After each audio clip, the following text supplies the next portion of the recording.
Hello, hello! Magandang araw mga guys! Ayan, kung nagsasawa na kayo sa adobong manok at tinola, ayan, iibahin na natin ang luto. Yes mga guys, ibahin natin katulad ng kalderetang manok sa gata. Yes mga guys, syempre ayan yung ating gata at yung ating tomato sauce. Dahil Pilipino tayo, ayan, Filipino style ang aking binili. Ayan yung ating sibuyas at bawang. Syempre, hindi mawala yung carrots at patatas. Mainit na ating kawali mga guys. Ayan, iprito muna natin yung carrots at saka patatas. Ayan. Mas maganda kasi kung piniprito muna mga guys.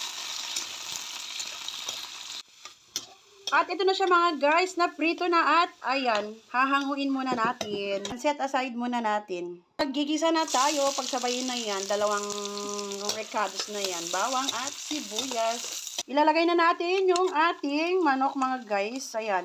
Hindi ko na siya hinihiwa-hiwa. As is na ganyan na nabili ko, nilinisan ko na lang ng maayos.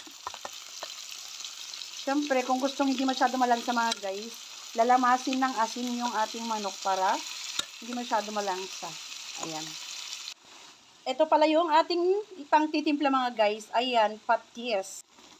Siyempre, maglalagay na rin tayo ng, ayan mga guys, paminta. Ayan. Yung ating konting magic syrup. Ayan, konti lang mga guys.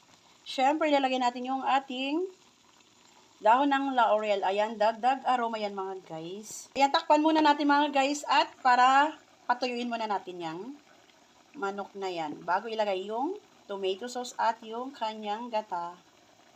Natuyo na siya yung ating leeg ng manok. Siyempre, ilalagay na natin yung ating tomato sauce. Ayan. Ilalagay na natin yung ating gata mga guys. Ayan, purong gata yan ng nyog. Ilalagay na rin natin yung ating prinitong carrots at ayan, patatas mga guys. Ayan. Halo-haloin na lang at luto na ang ating kaldereta sa gata. Ayan na, leeg ng manok. Ayan, luto na ang ating kaldereta sa gata. Ayan. Ayun mga guys, mas masarap yung ganito, may sarsa-sarsa. Ayan mga guys, oh.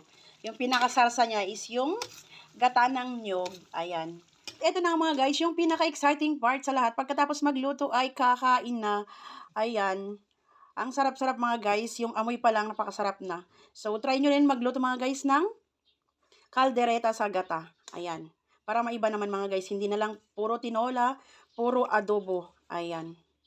Tsak, magugustuhan pa ng pamilya nyo mga guys.